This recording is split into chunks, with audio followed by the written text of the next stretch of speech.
Hello, everyone. My name is Ian Murphy. We're going to go ahead and continue with Chapter 5 of Ariel Toap's Blood Passover. Let's begin.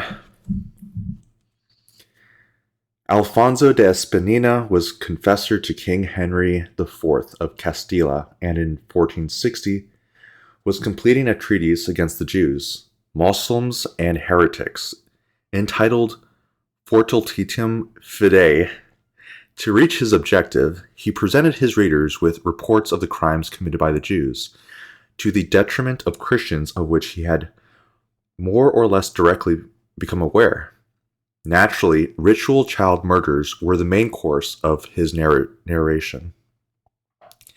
Castilian Franciscan recorded that in 1456, a Jewish notable named Maestro Solomon, originating from the territories of the Republic of Genoa and belonging to the illustrious family of physicians, had come to see him in the minority convent at Valladolid, expressing the desire to be baptized. To convince Alfonso of the repugnance which Judaism now aroused in him, the Jew pointed precisely to the horrible custom of the ritual murders, of which he had heard speak, or of which he had directly participated. According to him, he had learned from his parents that a famous Jewish physician from Padua named Simon had obtained a 4-year-old child from an unscrupulous Christian mercenary soldier and had sacrificed him in his own dwelling, laying the child across a table and cruelly decapitating him. Maestro Solomon then reported that he had participated with his father in a secret rite performed at Savon, with the participation of numerous Jews in the city at that time, culminating in the crucifixion of a 2-year-old Christian child. The victim's blood was poured into a recipient, the same recipient normally used to collect the blood during the circumcision of their own children. Subsequently, he personally, together with other participants in this horrendous rite, claimed to have consumed the blood as the ingredient in their own traditional foods during the Jewish Passover. The body of the sacrificed child was said to have been thrown into the filthy latrine. Logically, it is permissible to express serious doubt as to the truthfulness of this Maestro Solomon de Savoni's testimonies. Nor is it impossible that the entire report might have been invented out of whole cloth by the Spanish friar, whose violent hostility towards the whole world of Judaism was no secret to anyone. On the other hand, we cannot help but note the manner in which the supposed scene of these ritual murders was, once again, the Jewish communities of German origin. In this case, those of northern Italy, like Pavia and Savona, instead of the numerous and flourishing Hebraic nuclei of Castilla, Aragon, and Catalonia, as one might logically have expected from a report originating from the imagination of a friar having lived and worked exclusively within the reality of the Iberian Peninsula. If, therefore, we wish to speak as of a stereotype, in reference to the phenomenon of ritual child murder, we must necessarily admit that, even from the point of view of a person openly professing his own anti-Jewishness in a general sense, and with no direct knowledge of events in distant lands, the phenomenon seemed exclusively confined to the Ashkenazi Jewish world. There are no objective records of this long series of ritual homicides, in which the supposed protagonists accuse themselves and each other in their confessions, whether voluntarily or under compulsion. We are speaking of the sensational cases at Eddington in Alsace, where the first ritual child murder trial was held, which was left in ample and detailed documentation, echoes of which, not surprisingly, might be heard in the halls in which the defendants were under investigation. At Eddington, a small village of some several hundred people, under the directorship of Brisek at Riegel in Breisgau, workers found the remains of a man and a woman, together with those of 2 decapitated children, during excavation and repair work to the ossuary of the Parochial Church of San Pietro during the Passover period of 1470 in the local region. It was suddenly remembered that 8 years before, a couple of poor people with a pack horse and 2 children of young age A boy and a girl had taken shelter in the house of the brothers Elia, Aberlino, and Markelid. These were the days of Pesach, the Jewish Passover. Many people had noticed them when they entered the dwellings of the Jews, but no one had ever seen them leave. All trace of them seemed to have vanished into thin air. Karl, Margrave of Baden, on mission from the Archduke of Cismodonum, opened an inquiry and immediately ordered the arrest of the Jews suspected of having committed the crime. Even before being subjected to torture, Elia, the older of the brothers, confessed and implicated other local Jews as perpetrators or accomplices in this crime, which was said to have been in the same evening, soon after the Christian family entered their house to discharge her own responsibility and save her own life. Elia sustained that she had not participated directly in the murder and therefore had been warned with threats and curses against reporting what happened to the elders of the Jewish community of Eddington, out of fear that they would denounce the persons responsible to the authorities. Aberlino, Elia's brother, hastened to explain to the judges the dynamics of the facts, and thereby avoid torture. The parents were allegedly the first to be killed, but their blood was not drained off because it was useless for ritual purposes. Then it was the children's turn to suffer the same fate, being decapitated while their blood was gathered in suitable recipients. To cover up the victims' cries, the Jews involved in the macabre ceremony started to shriek their litanies in loud voices, as they were in the middle of a religious ceremony. Finally, to throw police authorities off the track, if the bodies were found, it was decided to bury them at night in the ossuary of the Church of San Pietro. Aberlino concluded his deposition by expressing his own intention to become a Christian to expiate his guilt. Merklin also confirmed the particulars of the confession of his brothers, adding other details, and so did other accused. One of these, Smoley, was not content simply to confess his participation in the massacre of Eddington, but added other repugnant details. He recalled that 10 years before, in 1460, he had purchased the little son of a beggar woman of Spira for money, and had then resold him to a rich Jew from Worms named Lazaro. The latter, together with other members of his community, were said to have sacrificed the child to drain off his blood. The victim's body was said to have been buried in the Jewish cemetery of the city. But that was not all. In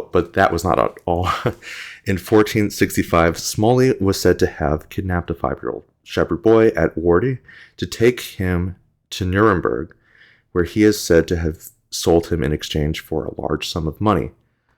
A wealthy local Jew, Mossi of Freiburg, who was thereafter said to have charged the same ineffable Smol with killing the boy of his own account, is said to have benefited from this precious acquisition. That was enough to convince the judges, if there had been any need of the guilt of the accused, and to condemn them to capital punishment. On April 4th, 1470, the 3 brothers, Elia, Aberlino, and Merkellen, were dragged by horse tails to the places of execution, to be broken on the wheel, and their bodies burned. When Emperor Friedrich III, at the request of the Jews, decided to intervene in favor of the condemned men, it was then too late, and it only remained for him to rebuke the Margrave of Baden. In a letter written 1 month later, for Hastings to those, quote, those accused of the supposed crime, unquote, put to death without awaiting imperial approval.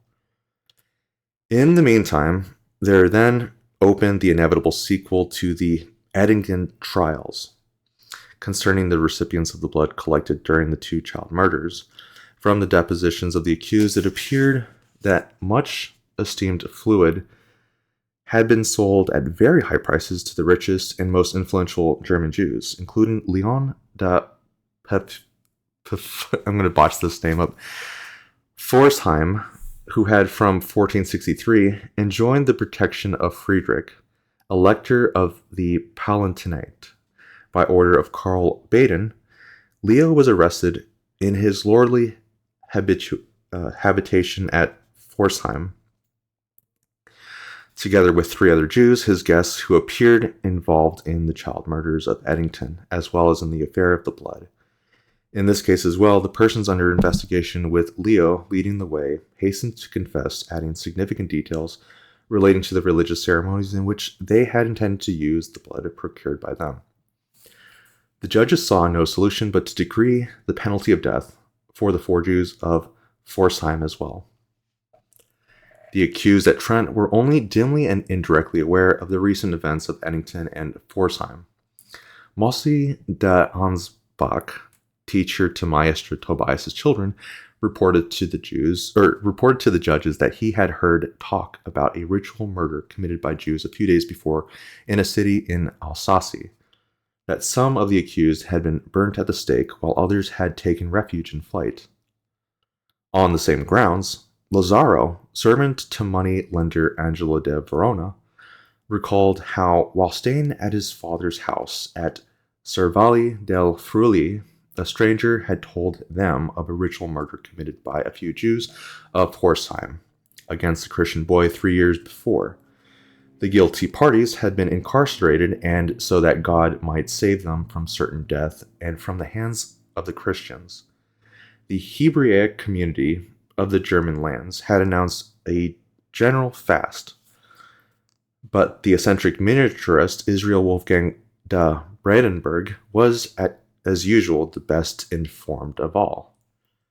The young Saxon related to the judges everything he knew in this regard, stating that the child murder had indeed been committed at Eddington, and that the guilty had been burnt alive at the stake for the act of wickedness committed to obtain the blood for ritual purposes. Israel had obtained this information in 1470 from Mossi of Ulm, the special envoy to whom the Germanic Jewish community had entrusted with the task of traveling to Emperor Friedrich III's palace by horseback to obtain the release from prison of the Jews involved in the affair.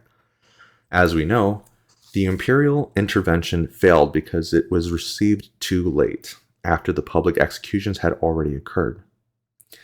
This same Hinterbach, in a missive sent to Friar Michel Carsano of Milan, remembered that numerous Jews from Eddington and Pforzheim, both men and women, had been found guilty of ritual murder and had been put to death on the order of the Count of Baden a few years before. One might be tempted to draw a clear line of demarcation between the evidence given by the Trent defendants, for which the exact records exist, and the others for which no historical documentation for these accusations and denunciations has thus far been found. The latter could be dismissed as fantasies and delirium produced by atrocious suffering under torture by persons devastated by suffering and incapable of reacting, or as the nightmare projections of beliefs held by the judges and suggested by the inquisitors. But such an attempt does not seem logical or convincing, and would, in the last analysis, appear to be completely counterproductive if an attempt be made to confront the problem of ritual child murders and place these crimes in their historical context, establishing their geographical extent and limits.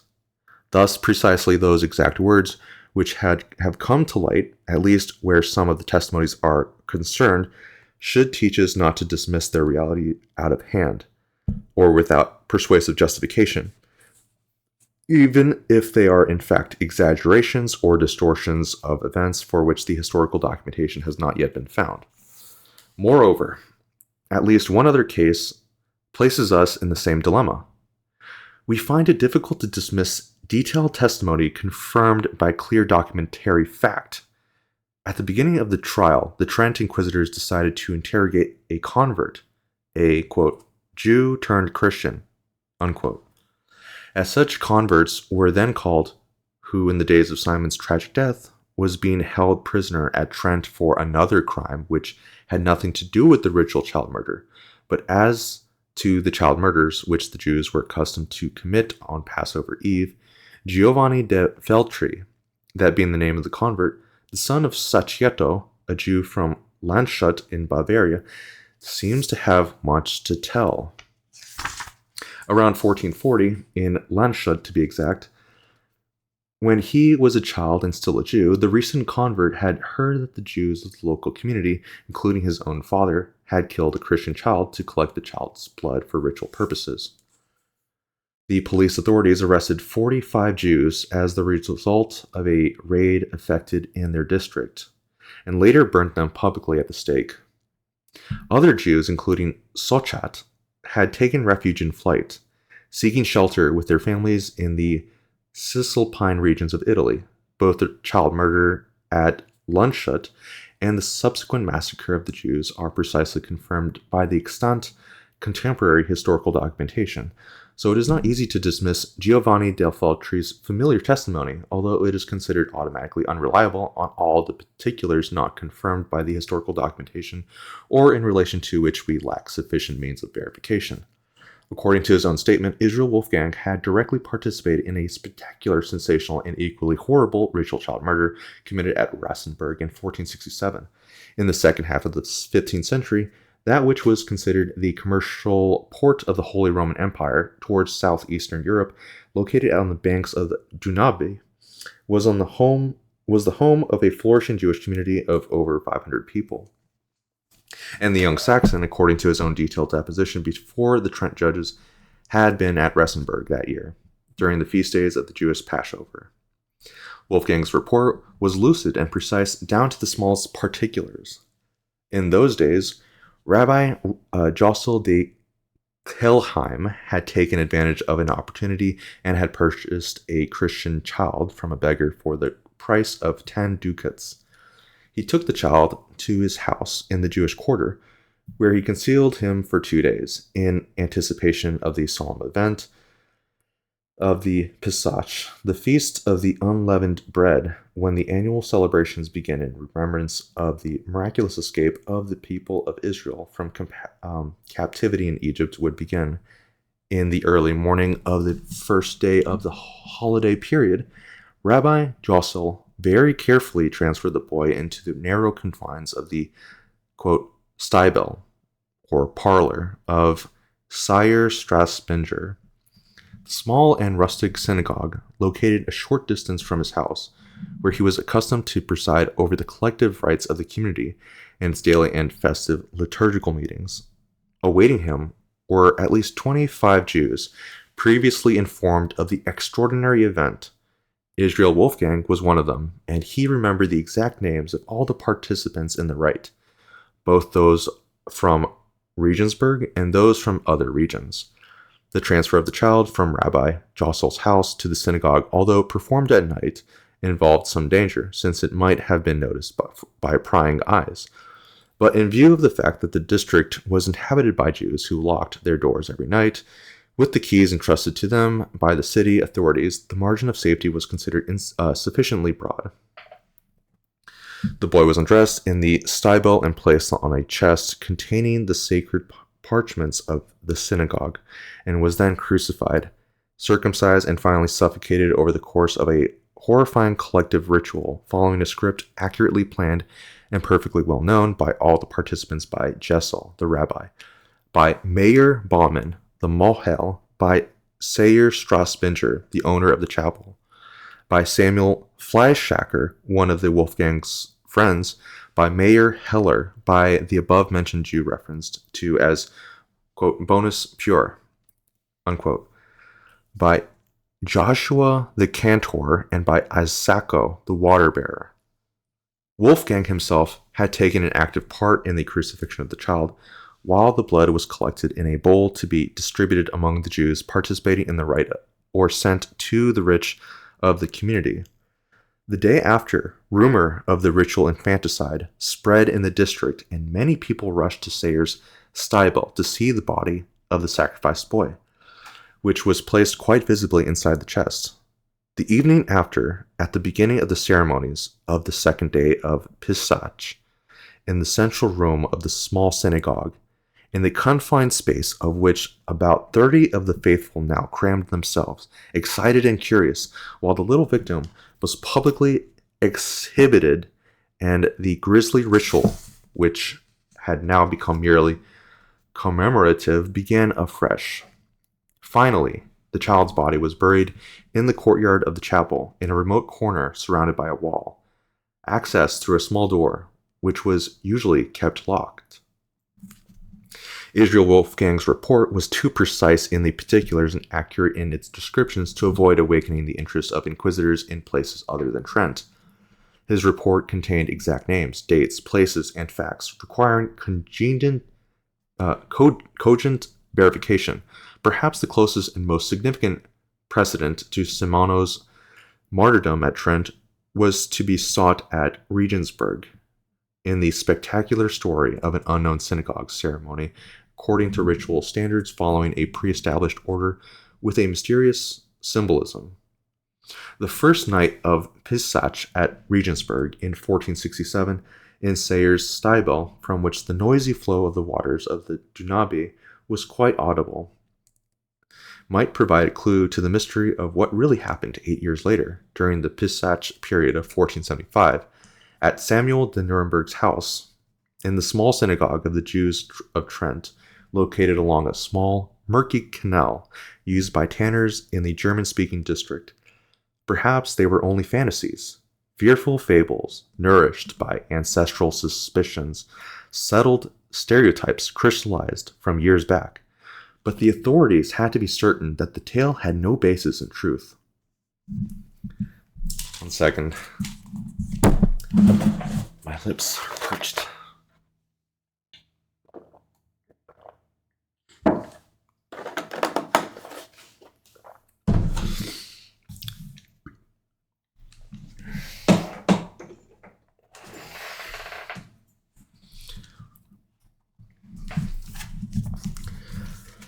In early 1476, Heinrich the Bishop of Regensburg was passing through Trent on his way back from Rome, when suddenly someone handed him a copy of Wolfgang's deposition before the Trent judges.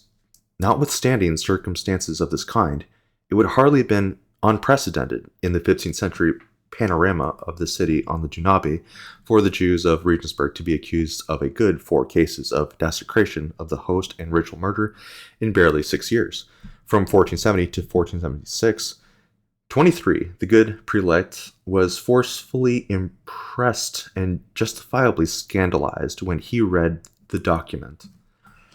Returning to Germany, Heinrich hastened to advise the authorities of Regensburg to open an immediate inquiry intended to determine whether or not a ritual murder had really occurred in the Jewish quarters during the Passover feast of 1467.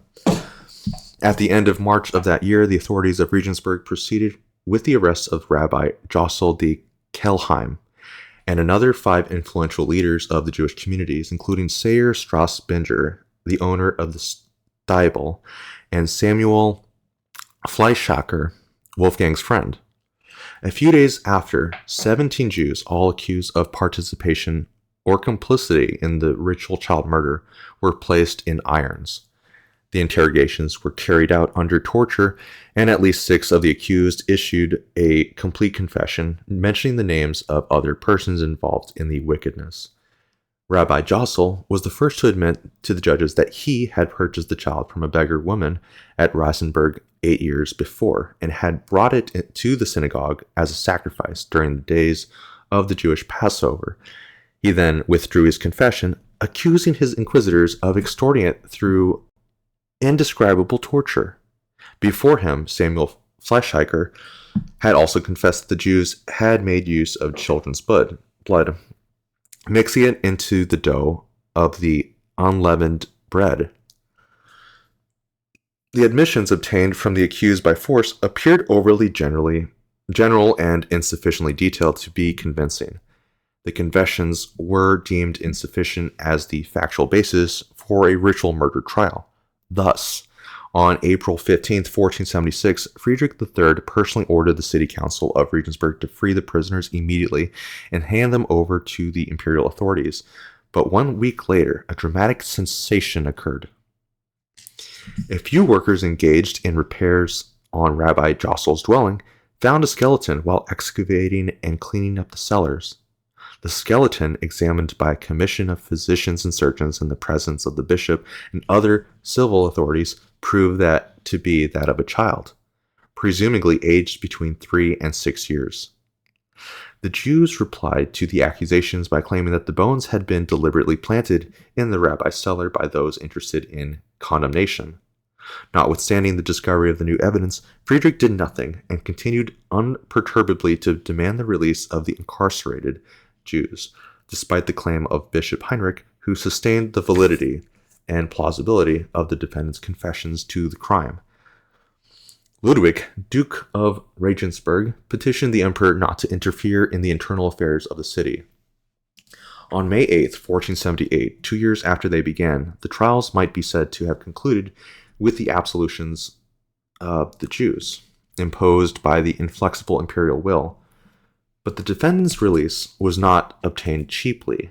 Friedrich demanded 10,000 florins from the Jews as payments for his intervention in their favor, while the judiciary of Regensburg declared itself prepared to release them only following payment of all procedural expenses, amounting to 5,000 florins, plus a fine of 8,000 florins imposed on the city by the emperor for holding the trial.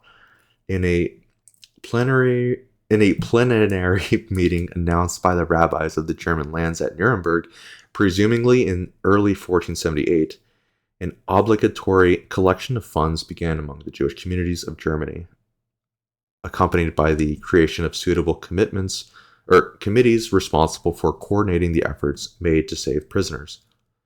In Italy, Joseph Collin, formerly a rabbi at Mantua until 1475, and now at Pavia, intervened with all his related authority.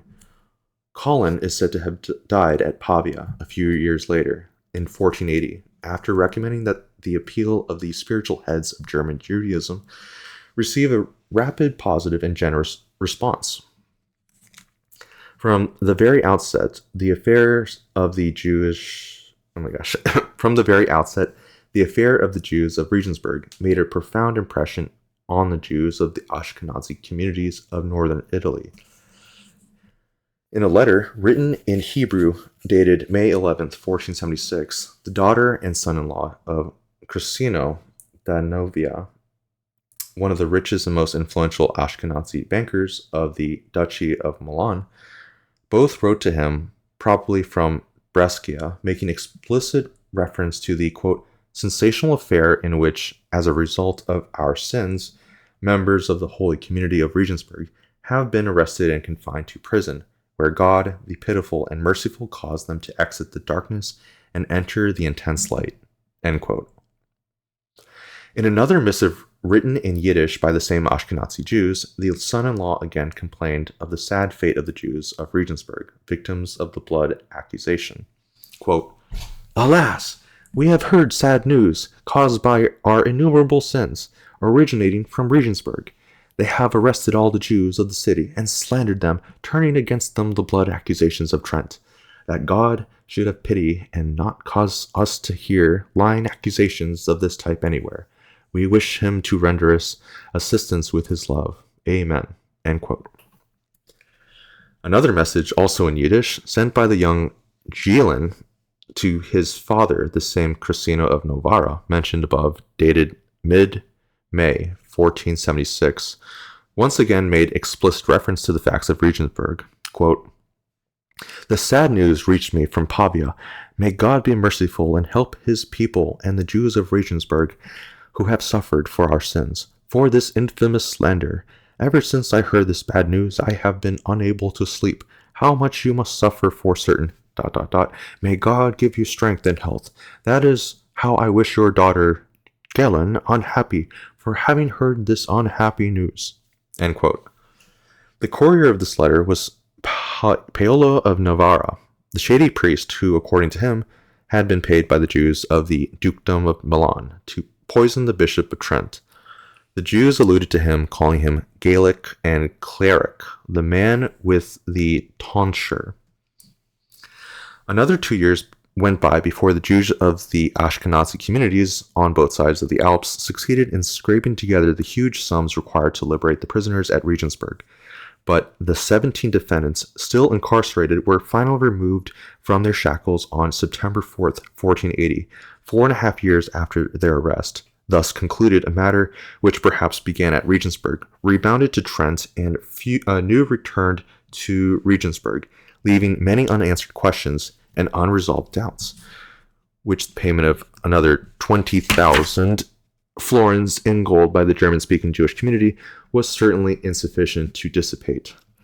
If the ritual child murder at Regensburg was really in fact, it should be possible to track down the blood distributed free of charge among the participants, or put up for sale by them immediately afterwards, assuming that it might have reached the Jewish community of northern Italy.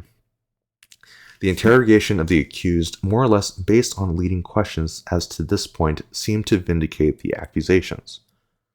The most important clue appeared to point to a certain Rizzardo, a Jew from Regensburg who had moved to Brescia with his family in 1464.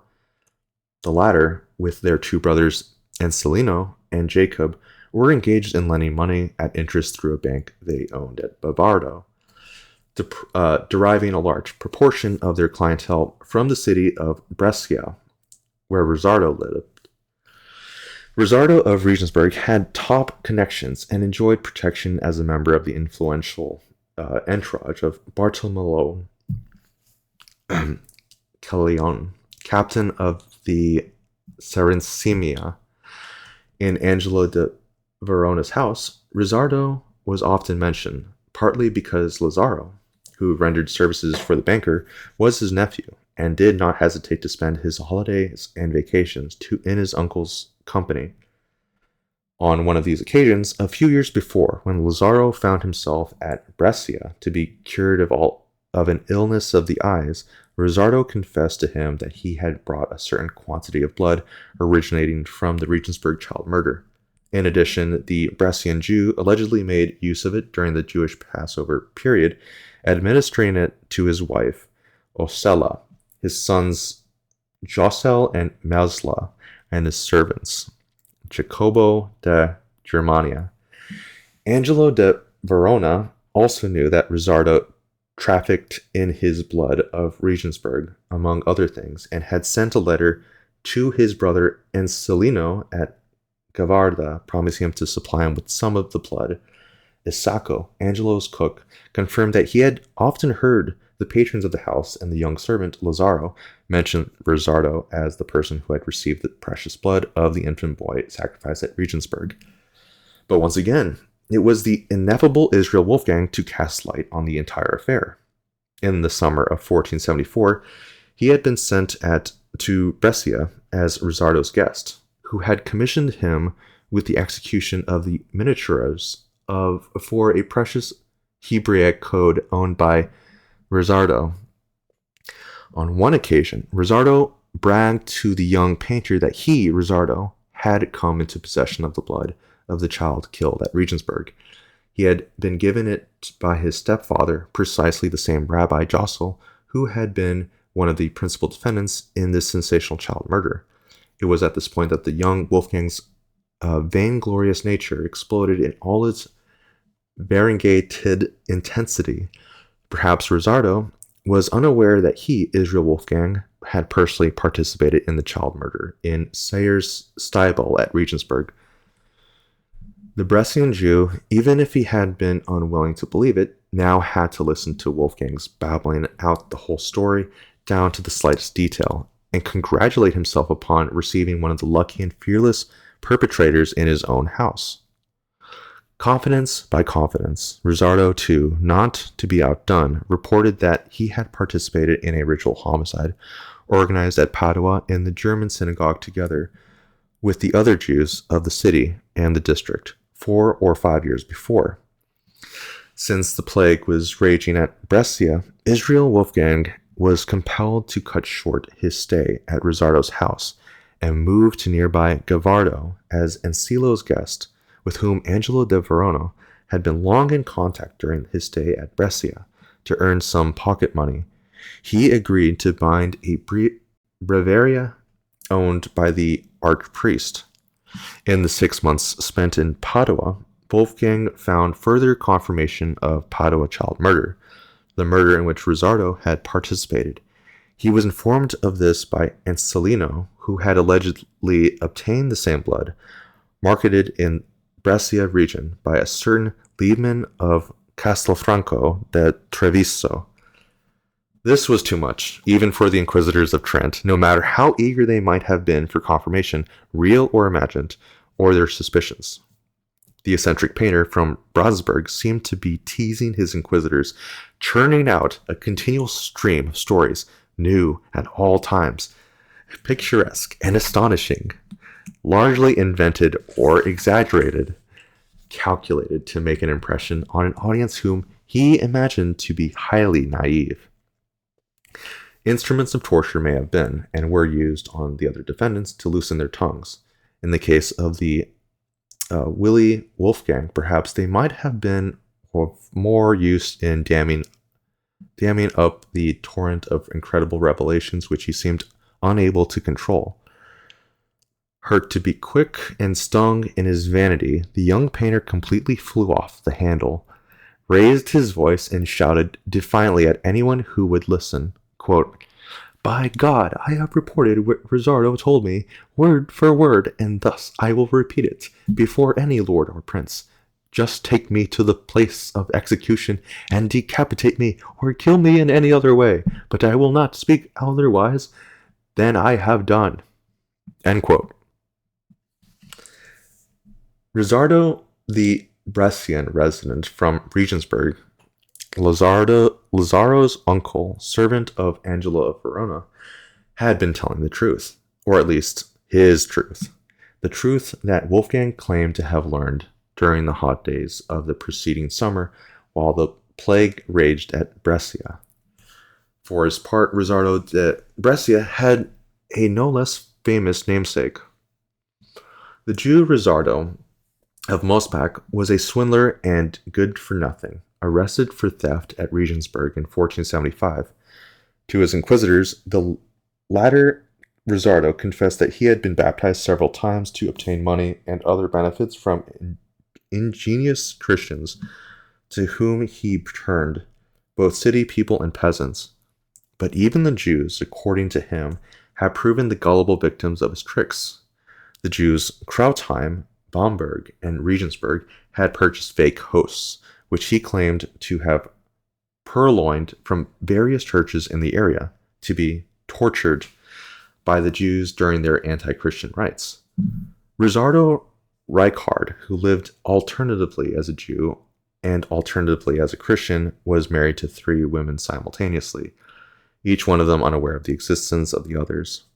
Starting in 1476, he had spent years wandering back and forth between the villages and cities of Bohemia and Moravia, of the Rhineland and Brandenburg, of Alsace and Württemberg. He had been in Bern, Bamberg, and Nuremberg. He admitted to having lived in Italy for a while, in various cities, whose names he could no longer remember. But he clearly recalled having stayed at Trent, where he was in contact with the Jewish families then accused of the ritual murder of little Simon.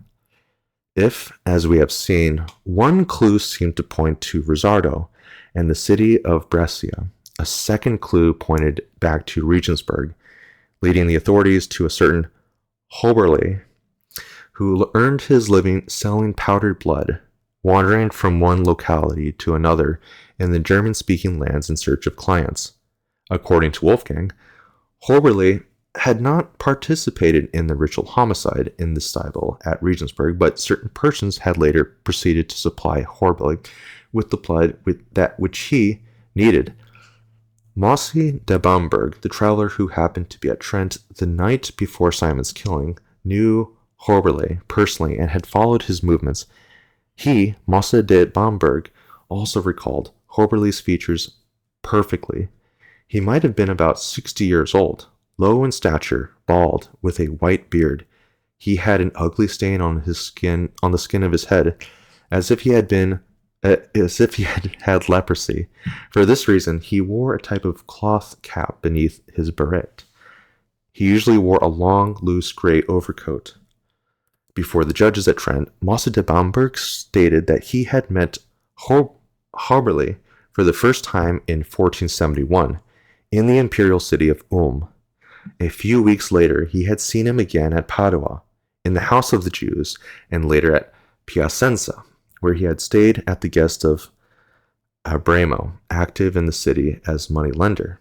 At Pavia, he lodged in the tavern of Falcone, the Inn of the Jews, a place of dubious reputation where gambling was practiced and there were frequent brawls. Falcone, son of Joseph Cohen, had opened the place around 1470 and is said to have managed it for about 10 years. The wife, unsatisfied with her husband's activity, had sought to induce him to abandon that rather uncouth undertaking. But without success, annoyed and out of spite, she had abandoned him and had taken refuge in a convent, threatening to become a Christian. Then, due to a sudden change of mind, she had asked to be reconciled with him and to be permitted to return to the conjugal domicile. The Rabbi Yosef Colin, questioned on this matter, had authorized Falcone to take her back with him.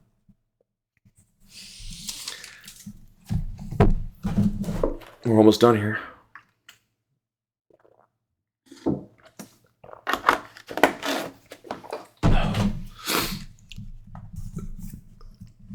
In the summer of 1477, when a boy, son of a Christian shoemaker of Pavia, disappeared from his home, Falcone had some serious problems, accused of being the abductor and the executioner during a ritual homicide. A great crowd had gathered around the tavern, seeking to take justice into their own hands, while the guards had had a hard time controlling them and dispersing them. Luckily for him, the child then reappeared, alive and healthy, and the Jewish innkeeper was able to draw a breath of relief.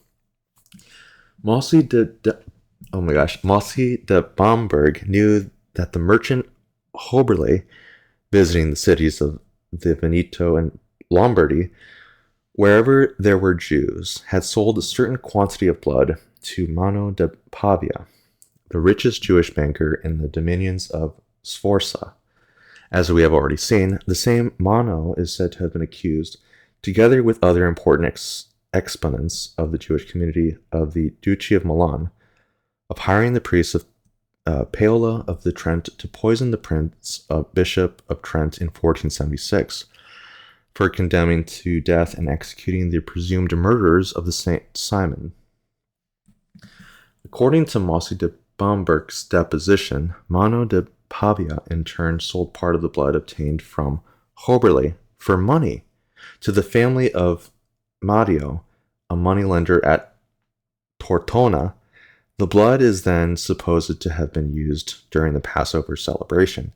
As we have seen, Mario is said to have been implicated in the supposed ritual murder of the Santa Giovannino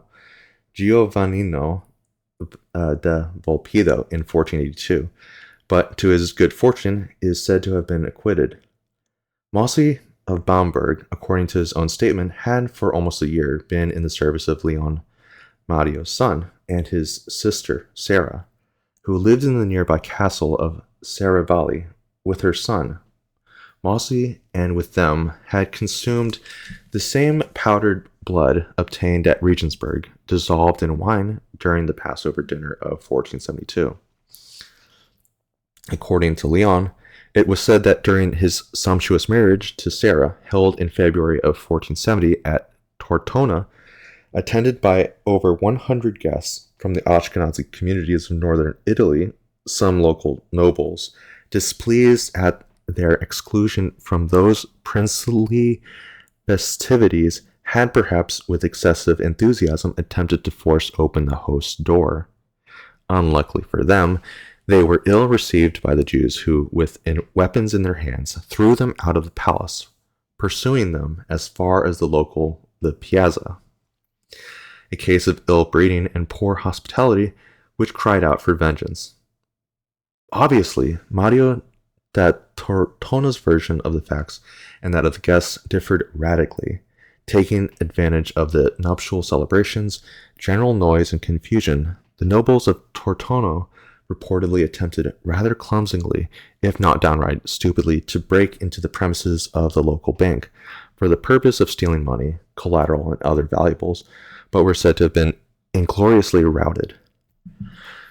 Jews in the Duchy of Milan were tried and sentenced for the possession of books, liturgical and study texts containing offensive and insulting expressions about Jesus, the Messiah, the Virgin Mary, the dogmas of the Christian religion, and anyone practicing Christianity. On at least 4 occasions during the second half of the 15th century, in 1459, they were convicted and fined 16,000 ducats. In 1474 and 1480, the fines were increased to 32,000 ducats, promptly paid by the Jewish communities of the duchy. As early as 1476, a large group of rich, influential Lombard Jews active at Alessandria, Broni, Piacenza, Monza, and Piove di Sacco, headed as usual by Mano da Piavia, were officially pardoned by Gian Galeazzo Sforza, presumably after paying a conspicuous fine for insubordination, bad manners, and defaming and offending the Duke's illustrious father. The mysteries of this trial, if any trial was held, remain to be revealed in full.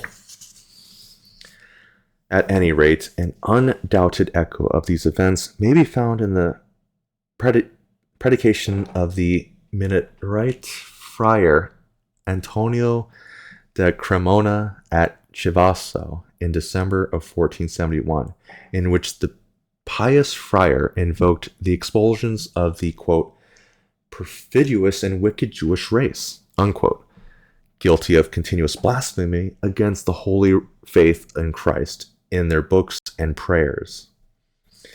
But a trial held at Milan in the spring of 1488 was more serious and dangerous than ever. Denounced by a converted Jew, 40 of the most influential exponents of the Ashkenazim community in the dukedom were arrested and transferred to the provincial capital in chains, accused of possessing texts, particularly liturgical breviaries suspected of containing prayers attacking Jesus as well as anti-Christian inventive.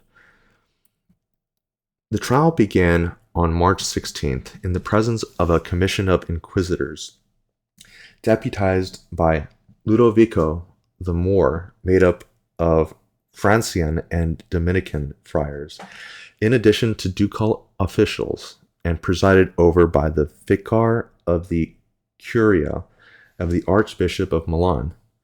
The accused, in the long and detailed interrogations, were requested to supply due explanations for the apparently contemptuous phrases found in their texts regarding Christians and the Christian religion, the Pope and baptized Jews, as well as Christ and Mary. The sentence, a severe one, was handed down the following on May 31st. 9 of the accused were condemned to death. The rest were expelled from the territory of the duchy.